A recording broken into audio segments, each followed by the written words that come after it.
Good evening once again. Tayo po'y muling magpapakain sa ating spirito ng salita ng Diyos. Ikaw ba yung nagsasabi na to see is to believe? Yung hanggang wala kang nakikitang pruweba ay hindi ka naniniwala? Yung ayaw umasa sa hindi nakikita? Kapatid, ang Diyos ay hindi nakikita, pero nararamdaman mo at mapapatunayan mo na siya'y gumagawa. Mahalaga lamang na manalig ka sa Kanya.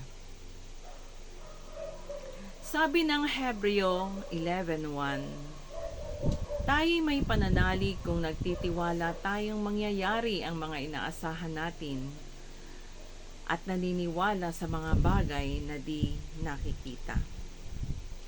Yan ang prinsipyo ng Diyos, hindi natin nakikita, subalit gumagawa siya sa ating buhay dahil sa ating pananalig at pananampalataya. Yung sa mga pangangailangan mo, sa mga struggles mo, sa mga pagsubok na nararanasan mo, ay mayroon kang malalapitan na kahit di mo nakikita, ay pinagtitiwala mo ang lahat. And I'm assuring you, kapatid, na ang pananalig na yan ang gustong makita ng Diyos sa atin. Kung mayroon tayong dapat na palawakin o paramihin sa ating buhay, ay ang pananalig at pananampalataya sa Diyos. Dahil ito ang nagpapakilos sa kamay ng Diyos upang ganapin ang mga ipinagkatiwala natin sa Kanya.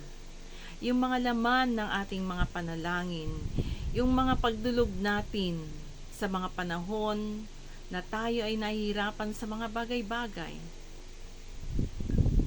Sa ito ay dala o maaring magkaroon ng kaganapan dahil nakikita ng Diyos ang katapatan ng ating puso sa ating pagdulog.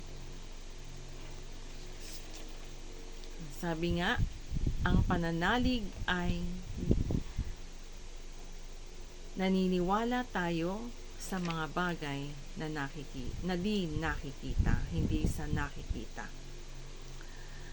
So ayan, minsan pa, have a faithful dinner, mga kapatid.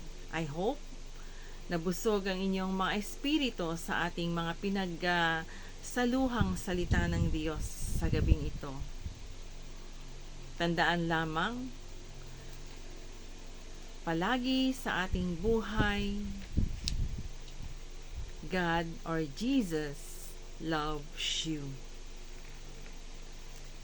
So, muli po, God bless us all and good evening.